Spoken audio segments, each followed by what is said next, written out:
Getting to grips with a editing program can be troublesome for a lot of people, particularly when they first dive in and it's a completely new editing space. So learning where all of the different controls are, how to edit your photographs, it's slow and it's tedious. One of the things that some of you might have come across in previous videos that I've put out is that I am a firm believer in shortcut keys. Now, shortcut keys are a way that you can actually speed up your editing and you can make it more intuitive as you are going. In a way, it'll also help you learn your actual editing program, whether it is Capture One, Lightroom, Photoshop, or any of the other editing platforms out there. Capture One allows you to change the shortcut keys that you're going to be using inside your program. For many, this is an extra complication, now having to think about adding your own shortcuts to the program that you're already trying to learn. So there is obviously an easier way to do that, and that's simply to learn the default shortcuts that come bundled with the program itself. The first way to learn this is obviously to go into Capture One, as I am here, go up to Edit at the top of the screen, head down to Edit Keyboard Shortcuts, and there you go. You will have all of your shortcuts available to you right there and then. But, and here's the rub, you don't necessarily want to have to jump into that particular aspect of the program every single time you want to see what a keyboard shortcut is. So this is where cheat sheets come in. Now, a cheat sheet is basically a document that you can print out, put next to your computer, and it allows you to then see at a quick glance what the particular shortcut key is to an action or a control that you're wanting to use inside Capture One, or Lightroom, or Photoshop, or anything along those lines. This is where Alexander Svet from Alex on Raw has now made available a brand new free resource, Cheat Sheets. So you can head on to his website, which I'll put a link into the top little button over there, so you can jump directly through to it, and you will see that he has now made available 2 free pages of cheat sheets for Capture One. They're pretty useful, and what's really cool is if you download them, you also get a ping file, which I'll show you how to use in a moment, so that you can have this available to you on the screen. For the most part, though, these cheat sheets are easily printable, so you can have them next to your computer, or you can download it onto your phone so that you can have it accessible at a moment's notice on a separate screen next to you while you're working. Now, ironically, despite the fact that I am a Capture One user, I have believed in shortcut keys for such a long time that for the last 8-9 years, we've been getting this out to all the photographers who join us on Nature's Light workshops. This is a foldable card with Lightroom shortcuts on one side and Photoshop shortcuts on the other. You can download the files for this particular shortcut cheat card from the Nature's Light webpage. For the Lightroom and Photoshop shortcuts, you can head through to the Nature's Light webpage, and if you look at the blog and then head down and simply click on shortcuts, you will find that we've got a couple of articles with shortcuts where you can download your Lightroom shortcuts and Photoshop shortcuts that matter. These can either be put onto your phone, you could print them out into a PDF like we've done as a foldable little cheat sheet, or you can even put it on your computer. I'll also add the links in the text below the video screen itself. Of course, the cheat sheet that you're getting from Alex on Raw is only the 2 most basic cheat sheets. He has a full range of cheat sheets available as well, which usually sell for around $22, but are currently on a Black Friday month special, because it's all of November, with 50% off. You can increase that percentage by using the code EMIL10 to give you an additional 10%, so you can get the full range of cheat sheets for a significantly discounted rate. One of the reasons these cheat sheets are so useful is the fact that you can actually have them directly available to you in Capture One itself. If you go into the folder view where you have downloaded your files, and for instance, I have everything in Alex on Raw over here, and you go through to your capture sheet, you will see that you have 2 folders. You've got a Mac folder and a Windows folder. If I open up the Mac folder, you will see that I have Capture One files, which are essentially just image files of the Capture One cheat sheet itself. To be able to access the shortcut cheat sheet on your actual screen whenever you work, what we first need to do is open up an overlay tool inside your adjustments panel or inside any of the other modules of Capture One. Here I am inside my adjustments panel, and I'm just going to right click at the bottom, add tool, and select overlay.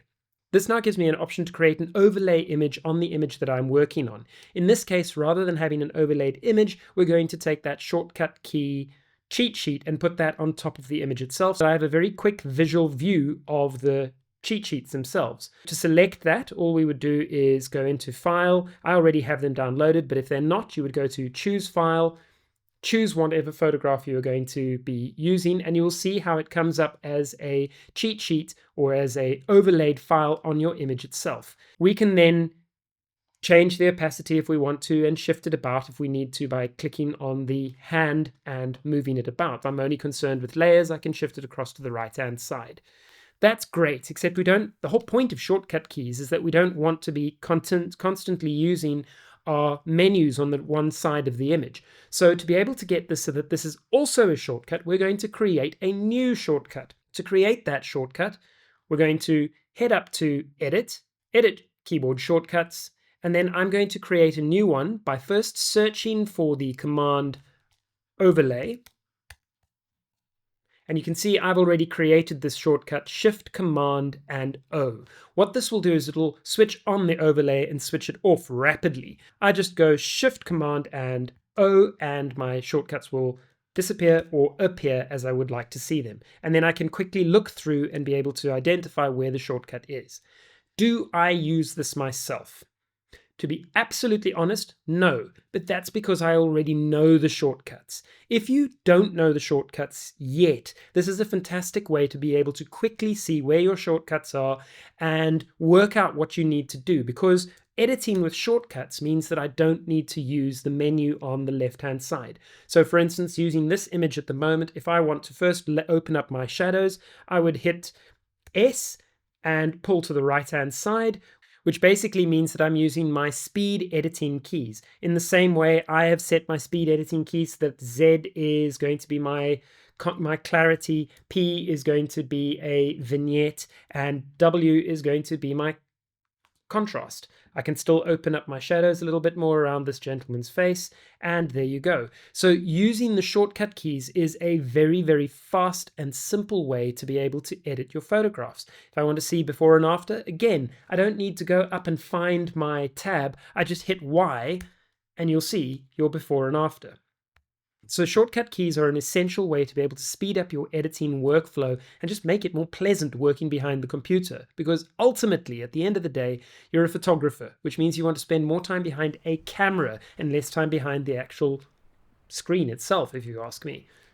Now, this all comes with the caveat that, of course, you are relying on the default shortcut keys. Now, Alex has kept to the defaults for very good reason, because that's what most people are going to be starting with.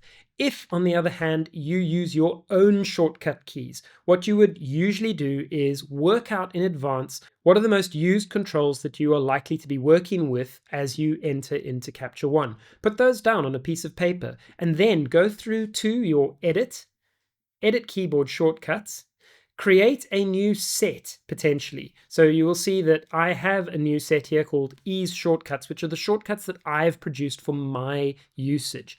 You can then go into any of these controls and apply whatever shortcut you would like to apply to it. For instance, I personally prefer having G as a gradient filter. So if I hit G, you'll see that I get a gradient filter. The default setting for G, though, is Grid View. I've used a different key to be able to use Grid View. So if I want to jump to that, I hit the funny squiggly S in the top left-hand corner of the keyboard and I get my Grid View. One of the controls that you might be missing when you first use Capture One is the fact that it doesn't have a default 100% magnification and a default straight back to full view shortcut. So what I've done is I've gone and I've created those shortcuts. And to do that, I went into Edit, I went into Edit Sheet Keyboard Shortcuts, and to find that, I'll just go into 100%, and there you go. You can see Customize Viewer. 100% is Option Command 0, so that it would align with other programs that I use, like Photoshop, for instance. If I want to get to full view again, I would just use Command 0. So to demonstrate that, Option Command 0 takes me into 100%, and Command 0 takes me out to full screen view of the image itself. The wonderful thing about shortcuts is that you can create shortcuts for whatever you would like to do, including styles, grid views, anything you can imagine that can be done in Capture One, you can add a shortcut to. One of the fantastic things about shortcuts is obviously that it is going to speed up the amount of time that you spend editing your photographs. So as a reminder, you can get this as a free resource from Alex on Raw, or you can potentially go ahead and buy the full set of keyboard shortcut cheat sheets, which range from everything from culling through to your primary editing, through to printing, through to social media outputs, everything that you possibly could do just with the keyboard without having to use the menus is there as a shortcut cheat sheet. On top of that, though, there is also a continued Black Friday/month November sale on the Alex on Raw site, which means that across the board there are a range of specials that are available to you, from 50 through to 85% off things like styles and various packs and templates. So it's a great resource if you're wanting to be able to make a saving right now. And remember, you can get an additional 10% on top of that Black Friday special by using the code EMIL10. As a quick reminder, and I have a full video on this using the Pro Grade styles, using styles is a really quick way to be able to edit your photographs. This is particularly important if you don't know what all the different sliders do and how to obtain all those different looks. Essentially, it's a little bit like using a LUT or a lookup table in video editing. Just as an example, I'll look at this photograph taken in Madagascar on a workshop earlier this year, and if I'm not going to sit and work with the image with individual sliders, I can actually quickly go through to Style, and I quite like using the ready looks over here, and you can just scroll through until you see something that you like, and that gives you a whole range of edits just with the simple click of a button. I quite like the travel look, although I find it's a little bit saturated, so what I will do over here is right click on this and say apply to new layer, and you'll see that in adjust I now have my balanced travel look just on a separate layer. What I'm now going to do is open up the shadows by holding down my S button, pulling to the right, and there we go. I still would like to add a bit of a vignette, so I'm going to hold down my P button and pull that in a little bit, and there you go. To see my before and after, you can see that I've made a massive change and difference to the photograph just with 2 buttons, basically. My shortcut onto a style, and then using my shadow and pulling that out. So editing can be done very quickly by using the styles that are available. Again, Alex on Raw has this full range of styles that are available that you can purchase and apply to your Capture One library. If you're not a fan of styles, you can obviously do all of this work just by using the sliders and by using your shortcut keys to be able to obtain an image. However, learning how to use Capture One or any other kind of application that you might be using, call it Lightroom or DxO or any of the programs that are out there, having those styles immediately available at the press of a button is a great way to be able to learn what your images are capable of achieving in the program that you are using. So as a resource, they are a really useful way to get into and discover what is possible. Let's grab another photograph as an example. So here we have a gentleman with his bicycle in Ambalavao, and again, if I go through to my styles and we can quickly cycle through to see if there's something that we like. I quite like this balanced deep green. That works quite well, so I might cycle back to that. But one of the cool things about using styles is you can just quickly go through the entire lot, and it'll show you a rendition of it as you slide through. So I quite like this balanced deep green, so I'm going to right click on it and say apply to a new layer, and we'll go back into our adjust section. You can see the before and after. It's done quite a lot of editing over here. If I think that is too much, I'll just quickly slide that back a touch. There we go, that's great. And I'm also going to add another filled adjustment layer, and I'm quickly going to change some of the green there and bring that down slightly. So I'll go to color editor, I'm going to take my green and I'm just going to desaturate the greens a touch. There we go. And possibly also go up to my white balance, bring that green back a little bit and make the image slightly cooler. There we go. So before and after, it's quite a big difference using just the styles. Right, so that's it. That's what I consider a really powerful tool for when you're learning Capture One, is using shortcuts. And again, it applies to all sorts of programs, not just Capture One. Whichever editing software you happen to use, I urge you find a cheat sheet like this one available from Alex on Raw, and use that to learn what the shortcuts are, because you will find that it's going to speed up your editing workflow. As ever, if you've enjoyed the video, please remember to pop a like and a subscribe into the various blocks around the screen. If you've got any questions around this, or you have something that you would like to ask me about, pop it into the comments below. And as ever, enjoy your time editing with Capture One, and if you've got any more questions, remember to drop them into the comments section below. Right, hopefully I'll see you on the next one again fairly soon. Cheers.